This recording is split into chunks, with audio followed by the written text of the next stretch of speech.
tu te fasses des amis. Tu sais, je suis venue ici moi aussi, quand j'étais ado. Bon, tu vas sûrement pas le croire, mais ça va se faire beaucoup de bien. Je veux me sentir à ma place quelque part.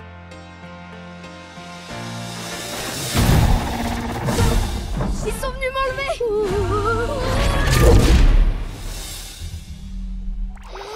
Wow. Bienvenue, je vais régler votre gravité. Ça me va bien là. Gravité activée. Wow.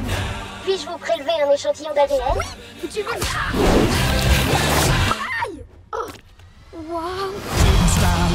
Ils sont tous impatients de vous voir. Je suis le mode d'emploi universel. Je contiens tous les secrets de l'univers. Quel est le sens de la vie? Qui gagnait la bagarre? Un gorille avec une batte de baseball ou 10 chimpanzés?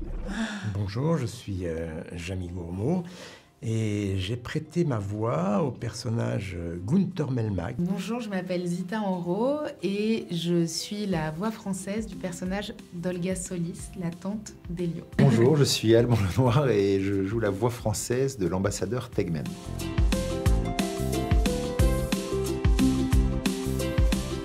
Je commencerai par lui demander s'il a fait un bon voyage, voilà, et combien de temps a duré son voyage, voilà, et à quoi ressemble la planète d'où il vient. T'as combien de dents, mec? Je peux toucher? Tu veux rester avec moi?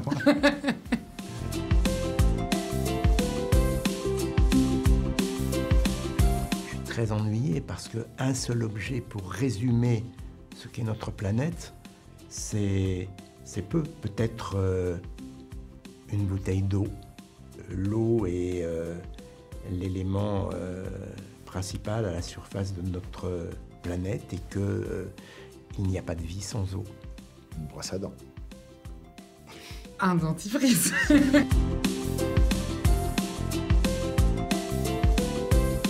Si l'Orgon arrivait sur Terre, je serais très très heureux de l'accueillir. Et donc la première des choses que j'aurais envie de partager avec lui, eh bien, c'est le bonheur d'être avec lui. La peur, mais c'était pas voulu. Mais sur le moment, je pense que t'as ça qui se ramène devant toi. Tu Oui, c'est vrai. Ça va être un peu balèze quand même. Oui, c'est un peu balèze. Mais si on le connaissait d'avant Wow, et on sait qui c'est... Bon, c'est un peu naïf, mais je dirais la joie. Partons du postulat que je connais déjà Glordon, je connais un peu son histoire, etc. Je me dis, ah génial, il est venu me voir, donc enfin je vais pouvoir le garder parce qu'il est vraiment beaucoup trop cute.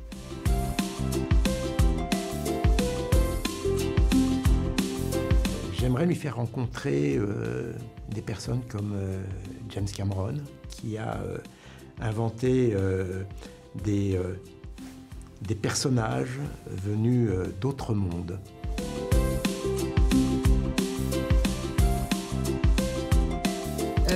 Rage Against the Machine. Parce que c'est son histoire. C'est vrai. Hakuna Matata. Ouais, que tout va bien se passer. T'arrives sur Terre, mais tout va bien se passer.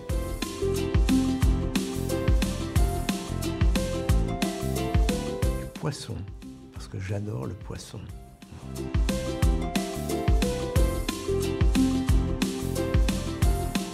Avec le recul, il y a sûrement des points communs. Mais je n'ai pas accepté de prêter ma voix parce que le personnage était un scientifique. Au contraire, moi j'avais envie, je n'avais pas envie de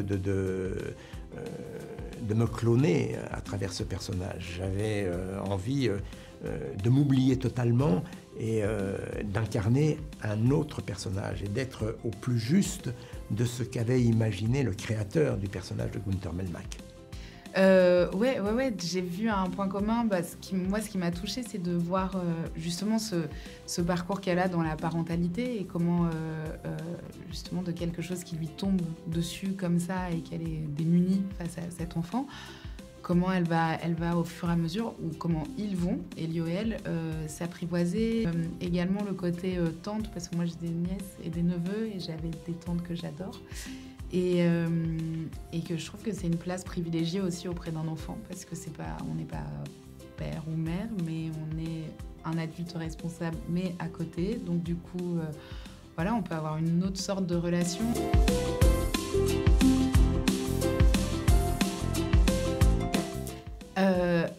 Je dirais les scènes où elle doit un peu s'énerver quand même. Parce qu'elle s'énerve, mais il y a toujours... l'humour pointe toujours, quoi. Elle n'est pas juste en colère et enragée. Et je trouvais qu'il y avait un truc en termes d'énergie et d'aller à fond dans les trucs et même dans les têtes. Je sais qu'à un moment, justement, on me disait « Non, mais fais vraiment la tête du... » comme ça. Et ça, c'est hyper marrant à faire parce que tu te préoccupes pas du tout de ce à quoi tu ressembles. Tu vas à fond et t'es à donf, mais vraiment... Et ça, les trucs où il faut y aller, quoi. Moi, je sais que c'est... En général, c'est ce que j'aime bien en tant qu'actrice dans les films sans... Voilà, pas d'animation. Mais là, je trouve qu'il y a un truc encore plus cathartique là-dedans. Et vraiment, on se régale, quoi. De donner vie à cette petite amas d'astéroïdes, donc qui avait déjà été fait en voix anglaise, évidemment, mais de lui donner voilà, un petit côté... de véracité français et de revoir aussi ces petites ruptures, parce qu'il avait un petit effet comique dans la version anglaise et de réussir à garder ça en français. Mais comme le disait aussi Zita, il y a toujours un... Enfin, c'est pas la même rythmique quand c'est en anglais et en français, ou les intonations, ou les ruptures. Donc c'est remettre ça au goût du jour, et c'était une super aventure.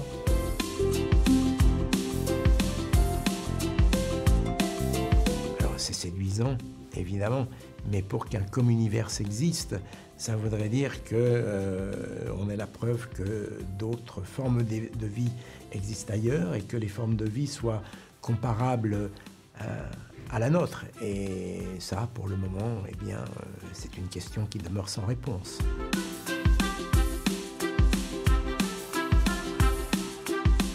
Ah oui, à la différence d'Elio qui rentre lui sur sa planète, non, moi je serais resté sur le communivers.